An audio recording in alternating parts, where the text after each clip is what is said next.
Well, I think you can get used to hearing that song quite a bit starting this weekend because Michigan State's going to be scoring a lot of touchdowns and celebrating a lot of victories. We hope, and we get things underway with Michigan State football coach Mark Dantonio. Happy New Year, Coach. Thank you. Thanks for having us on this morning. Well, thanks for being up so early. What time does the Mark Dantonio alarm clock go off every day? Pretty much about 5:20, much like everybody else in America. Most people are getting up early, going to work. Yeah, I guess they are, and they look to the Spartans for a little bit of relief on the weekends, a little bit of excitement, something to be proud of in pure Michigan, and that's not only a lot of pressure for you and the young people, but college football is really big time now, and having a job like yours, I don't imagine your head goes down to the pillow much before 10 or 11 o'clock. Is that true? Yeah, that's probably pretty correct. We get a full day work in, and but you always have time a little bit for your family in the evening, so you get a little bit of time.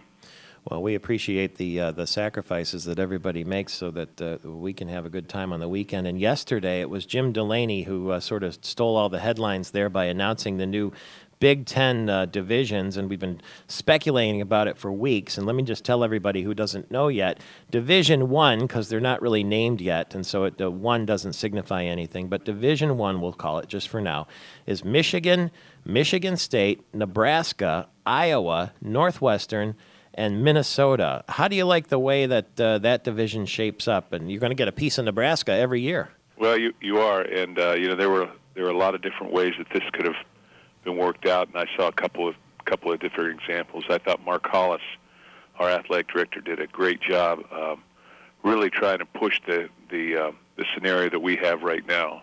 There were a couple different scenarios that I would have been less favorable with. I think that it's an outstanding conference. It's a very competitive conference, and any way you look, there's going to be great football games on every Saturday. So it'll be exciting for the fan. I think it's very challenging for every coach and every player, and that's what you do. It's what you do, and it'll be exciting. But you come out of that division or the other division, as the champion of that division, you got something special going. Yeah, for a team that doesn't leave the state of Michigan for a big chunk of the season this year, you're going to have to do a little bit of traveling, too, when you stretch out to places like Iowa, Nebraska, and Minnesota for your road games. I mean, geographically, the whole thing doesn't really jive if you put it on a map, but that wasn't the only consideration, obviously. No, I don't think it was. I think what they were trying to do was take the teams that had tradition, I guess, from 1993 to 2010, so a pretty long period of time there, and look at the number of wins and the number of New Year's Day bowl games, etc., and sort of group them like that, So you have a couple different tiers of teams, and then they wanted to try and make it even. We play across the division to Indiana every year. That's our, the brass spittoon game, and then you alternate on these other games. So. I think it'll be interesting. I think it's as fair as it could possibly be. I know that we're very challenged, I guess, in that first, the first four games, I think, in 2011, or I can't remember, Ohio State, maybe Michigan, Nebraska, Iowa, something of that nature. But that's what you play for. You expect that kind of competition when you're in this conference, and whether you're playing in an 11-team conference, or whether you're playing, across the way like we're doing here with divisions and playing 8 teams and 3 across the division, it's going to be competitive. Yeah, your first 4 Big Ten games in 2011 are at Ohio State, Michigan, Wisconsin, and at Nebraska. That's a heck of a gauntlet there, to be sure. I noticed that you said that Indiana is the protected rivalry game for the brass spittoon. We lose the rivalry, though, that we had with Penn State at the end of the season. How much does that bother you, if at all? Well, based on the schedule that you just said, it doesn't really, conflict with me. Yeah. It's the last game of the season, has been. We will continue to play Penn State as we, I think after 2 years they rotate off. Ohio State may rotate off, and Penn State rotates on. So that's still going to be there, and there's always the possibilities at the end of the season as well. So, I try not to worry about too many things we can't control, and focus on the ones we can, which is Western Michigan right now. I noticed in 2012 you're going to play at Central Michigan. Is that a misprint, or you were going to play up there in Mount Pleasant? No, what we did. We sort of made an alliance with the MAC conference with the Eastern Michigan, Central, and Western. Mm-hmm. And where we would play, I think 3 times at our place, maybe, and 1 time at their place. Oh. I think it's good for the state of Michigan.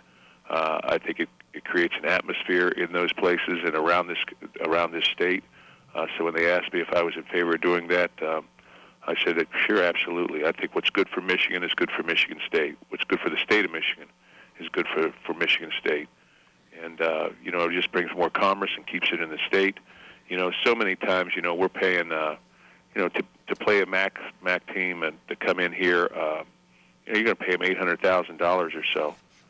You sometimes, to play a Florida Atlantic or a Sun Belt team or a Conference USA team, they charge $1.5 million to come. So it's, from an economical standpoint, I think it makes a lot of sense.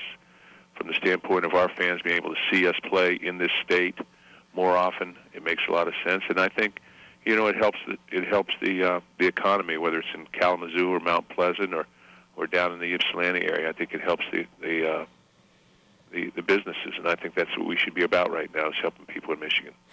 Boy, there will be people climbing the hill. They'll be hanging from the press box. They'll be doing anything they can to get a look at you in that little stadium at CMU there. It'll be quite unique.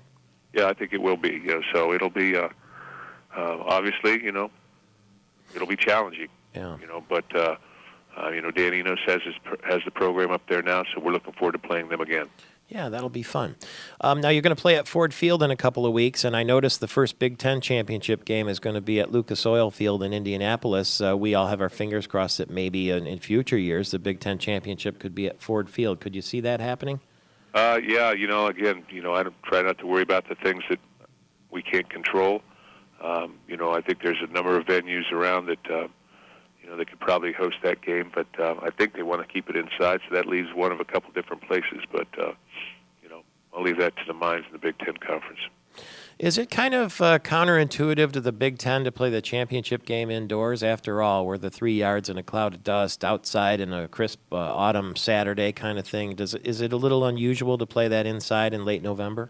Well, it's the first time we're doing it, so I wouldn't say it's unusual right now. It's. I think they're looking for the perfect environment, whether it's dry or whether it's the temperature or whatever it is. So again, there's only so many things that you can't control, and sometimes you can't even control those. So I try just to focus on what we can control. Is there a little bit extra pressure to win the Big Ten this year, considering it's not going to be so difficult once we bring in not going to be so easy once we bring in the championship game? I think there's pressure at all times. I mean, it hasn't been done at Michigan State since '88. That's a generation. So I would say it's pretty tough at any point in time. And when you look around this conference, there's great football teams. There's great environments to play in. It's tough to win away from home. So it's competitive. Just like, and it today, as it sits today, is one of the premier conferences in the nation. Probably one of the top. I would say the top conference at this point, but some would argue, but certainly in the top 3. So we're trying to make it better. I think that with the addition of Nebraska, you have a 12-team conference now with another great football team in there, and again, it just makes it more competitive. But that's what you play for. That's what keeps you alive. That's what you point for, and you're challenged with that every single day you come to work. You're challenged with going to a Rose Bowl and winning a championship and going to a BCS game and doing the things that you want to do, because there are so many memories that you can create, both internally and externally, if you're able to do that.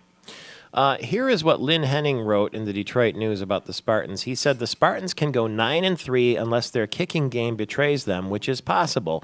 But place kicking is the only potential weak link on a team that has more firepower and depth than even the 1999 team that beat Florida in the Citrus Bowl and finished 10-2. I probably guess you don't want your players reading that kind of prediction, do you? Well, no, I guess you wouldn't. I don't read it. So that's nice people to say, but that's all. I mean, they have a job to do too, and they're making a living writing things. To me, it's what you do on the field. You have to take this one game at a time. You have to build a foundation. That's what we have to do these first 4 games, and then move from there. As far as comparing us to the 99 team, which is when I was here, there's a lot of work to be done. There's a lot of great players on this team. There are certainly some great players on that team, but those players have already done their deal. So what you have right now is a lot of projection.